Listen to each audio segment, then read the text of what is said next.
one of those chief issues that's definitely related to COVID-19, but also is vitally important to every single one of our communities is education. And one organization is helping to provide some of the talent that is necessary to help provide the great education that our students are able to get here in Oakland County and southeastern Michigan and all throughout the state.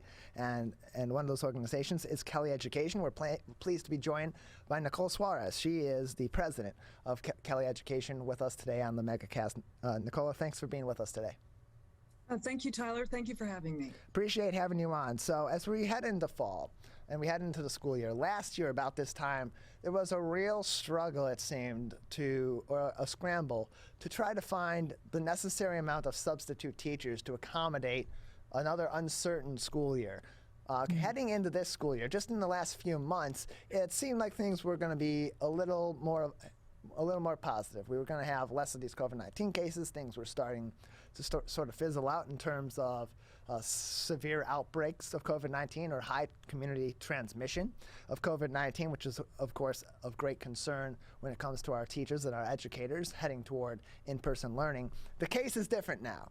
Right now, our communities, by and large, 81 of the state's 83 counties, are in a high or substantial transmission rate in terms of community spread with COVID-19. So as we're heading into this school year, are we seeing a similar greater need and struggle and scramble to find those substitute teachers that may very well be necessary, especially with in-person learning, by and large being the case this school year?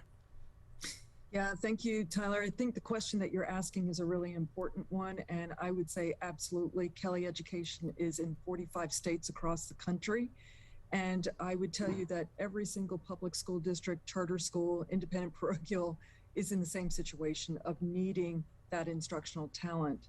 But what I will tell you, what we are seeing, yes, we do need to have our substitute teachers in place, but it's the way that they're being used for their talent, meaning that we have just an enormous amount of full-time teacher vacancies that staffing providers are having to fulfill right now. So last year around this time, we saw an increase of about 34%. That year-over-year increase that we're seeing across the country, particularly with our talent pool, has risen to about 50%. So that's 50% of the demand of talent pools that are substitute teachers are now being used to accommodate for those full-time teacher vacancies that our schools can't hire right now because of the shortage. So not only do we have the day-to-day, but we also have the vacancy factor that we're having to support. Nicola Soares joins us on the MegaCast. She is the president of Kelly Education. And with that situation being what it is, with there being a greater need now, not only for substitutes, but for full-time teachers, are we finding that because there's so many of those openings across so many different districts, and not only there's that, but there's also the need for substitute teachers in every one of these districts and every one of these county-wide consortiums are looking to fill those positions at the same rate and at the same time with the same urgency? And also given the situation where we've had a lot of teachers that have retired or that have full-on just quit and moved on to different career paths or are refusing to go back in person because of their own concerns for themselves or their families, are we finding it harder across the board to find good candidates, quality candidates, to put the best educators possible in our classrooms for our kids? Yeah, I definitely think we're definitely challenged by finding the qualified educators that we need, not only in the main sort of academic classrooms from K through 12, but also in our special ed classrooms and so forth. And so unlike all other industries, education is also still, in that same boat as well, which, as a talent provider, given our knowledge, particularly around the science of recruitment and engagement of our candidates to place, it definitely, our operating teams are working 24/7 around the clock, trying to accommodate that needs. It just means that we have to get more creative in the way that we engage and how we find our talent in all the different channels that we have. But I am very encouraged with what I see, because we do see folks coming into the education profession, even if it's on a temporary basis or a full-time basis, that it's very mission-minded. And so we've got a lot of folks that have decided to change careers, as we know, and maybe do something that's more purpose driven. So we have a lot of those folks. We're starting to also see a lot of younger folks come into the profession as well, what we call momentum seekers. Those are those folks that really would like to define how the way that they want to live in terms of how they want to work. So it might be a combination of different kinds of assignments or different kinds of work opportunities, and substitute teaching really fits that bill because they get to decide in terms of their schedule or, where they would like to put their focus. So with that, Nicola, as we're heading into the school year, as we're trying to get in front as much as we can this late in the game of the full-time and substitute teacher needs throughout the state, but focusing mostly here in Oakland County, as we're looking at that, what are our school districts looking for in terms of filling those positions? Because obviously you want someone that has, you'd like to have someone that has education experience, that's taught kids in a certain age group that they may be teaching going into this job or that job, or have some educational background altogether so that they are more familiar with the ins and outs of being an educator in today's classrooms. But beyond that, as people are shifting into this industry, what are these school districts looking for, and who should be seeking these jobs if they're looking on the market? Yeah, I would tell you every single state has their different set of credentialing criteria in terms of what it would take to be either a teacher or also a substitute teacher. Michigan, amongst many of the states, have sort of a higher level of credentialing criteria, which is a good thing. I think mostly our school districts or schools in general, they're looking for individuals that, if they come in as a substitute teacher, that they have, usually a minimum of a 4-year degree. But also providers like ourselves, we also provide a lot of training, if you will, and continued education in terms of, supporting instruction, classroom management, what it requires to be a substitute teacher. So always, whether it's a public school district, if it's a staffing provider, are always trying to hire the most credentialed individual with the minimum requirements at a minimum in terms of what it takes to be a substitute teacher. So I would tell you that, those are requirements. They're not skirted around. They are full on a part of the hiring process.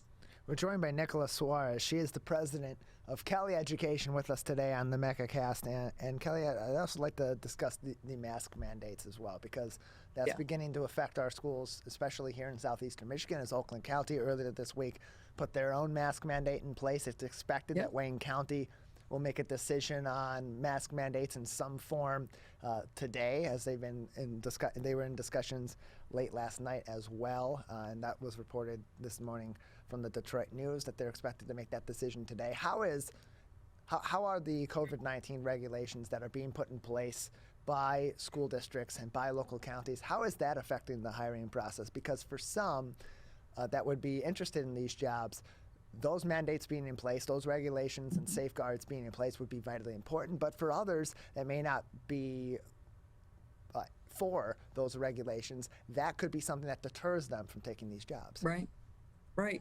Well, it's masks. It might be the potential of mandatory vaccines as well, right? Yeah. Typically, I can speak from our perspective. We always follow the protocol of a particular school or a public school district in terms of mask mandates. What we are seeing across the country, and Oakland County is no different, they are putting mask mandates in place. And why? Because we know that those as a tool works. It prevents disease. We know that it can protect our children, our faculty. And so that's why you see that sort of becoming across the board, particularly for our students that are under the age of 12 and unvaccinated. It's a really important protocol that we have along with all the other safety protocols. Do we see if some folks choose not to do it? Yeah, we do. But for the most part, it's very minimal. We don't see a lot of people just saying, I'm not going to do this because I don't want to wear a mask. So I'm very pleased that a lot of people are adhering to that and understand the requirement and the reasons behind it. We're joined by Nicola Soares, president of Kelly Education, with us today on the MECAcast. And Kelly, I want to talk to you also about the impact of ESSER funding or or to define that better, elementary and secondary school emergency relief fund funding, and how that is helping to how that is having an impact on our education system, because in some cases there's an increased need for tutors, and there's an increased Right. and then those are being used differently from state to state and from institution to institution. How are those funds, especially now as we're heading into another uncertain year, how are those generally being utilized here in Michigan, and what are some of the differences in how those funds are distributed district to district and area to area? Yeah, I mean, you see it across the board. I think what's key here is the flexibility of those funds and how districts are able to use them. And so it's really, they get to make the decisions in terms of what is best for their particular schools, district. We see that across the country. As an example, $29 billion that were earmarked for tutoring services, which is fantastic. And so, you know, what we've seen, we've had folks that are opting to buy sort of virtual tutoring services. Maybe it's software that's being deployed. It's an intervention instructional tool platform. Or you've got other districts that are raising their hand to actually have tutoring services, actual human beings, if you will, that will come in during the school day and to do small group tutoring services, depending on what that need's going to be. What has been very interesting, specifically around tutoring, is that I would say every district agrees that they need to have it as a pillar of instruction. So we have seen that. And actually, our services have been in huge demand around that. We just recently did a research study with EdWeek, and we had over 2,500 participants, administrators, teachers, parents, students participating. And what I think the headline for me that was really, really surprising was the difference in terms of perception of how much tutoring services were going to be needed for our children to help with learning recovery. And our, you know, no, not a surprise, but, you know, administrators and teachers think that the length of time to actually provide tutoring services is going to last into a couple of years, where parents thought it might be a shorter time period. So, you know, obviously our teachers are very engaged with their students. They realize that many of our schools or students fell behind, particularly when it was in a virtual sort of a situation. So there's a lot of demand and need for tutoring in all shapes and form, if you will. And it's no different here in Michigan. We're seeing a whole variety of different needs and demands for tutoring services, regardless if it's done virtually or by software, by paper, by person. But you know, I'm very pleased that the Biden administration was able to really provide funding that could be flexible in the decision making, and more importantly, for the next couple of years. And because of the flexibility of those funds, and I'm not an expert on this, so I want to pick your brain on it, because prior to the pandemic, certainly during the pandemic, and definitely after the pandemic, childcare is going to become a much greater issue. And so can these funds, particularly because they would be executed from school districts, are school districts then able to utilize these funds, or have they in some cases then gone ahead and utilized these funds to provide additional childcare that gives some relief to parents as well, especially for those that are sending their kids back to in-person learning and are then also going back into the office and may not be able to provide that additional child care, or have to potentially leave their jobs to pick their child up from school? Yeah, we haven't really seen any of that per se. I know that the Biden administration is really talking a lot about funding additional funding for PreK. Okay. So, you know, and that's age 3 and up as an extension of K through 12.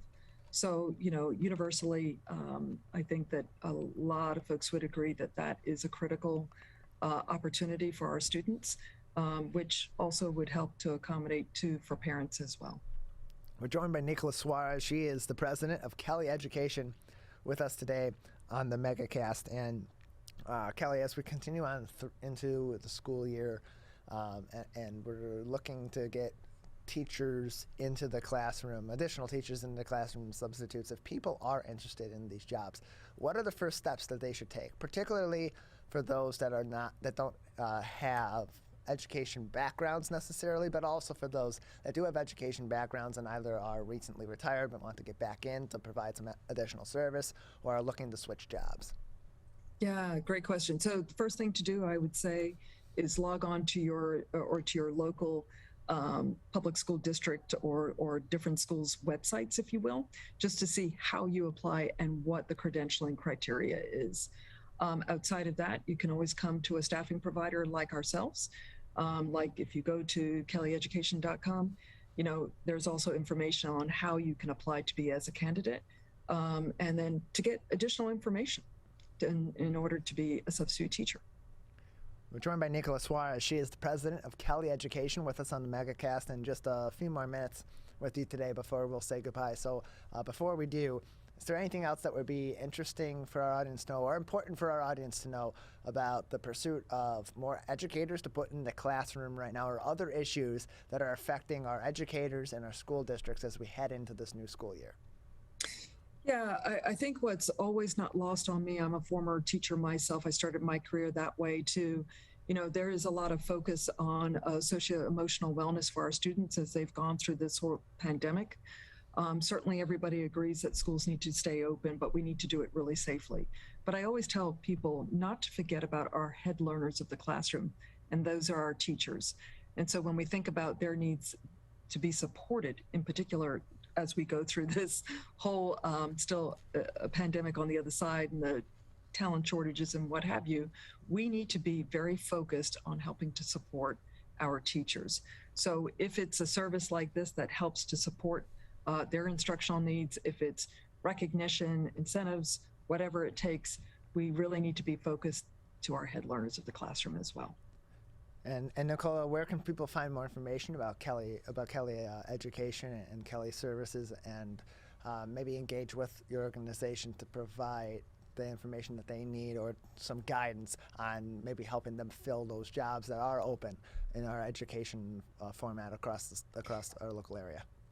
Sure. If you come to our website, kellyeducation.com, we have all of the information right there. And we have folks that can engage immediately and to give any public school district, charter school, private independent, any information that they need. So not only do we do substitute teachers, but also all of our food and nutritional services, IT services, school nursing, therapy, tutoring, and so forth. So, and paraeducators. So it's all right there. So, we're willing and waiting to help. So thank you so much, Tyler, for having me as a guest today. It was a privilege to be able to speak to your audience.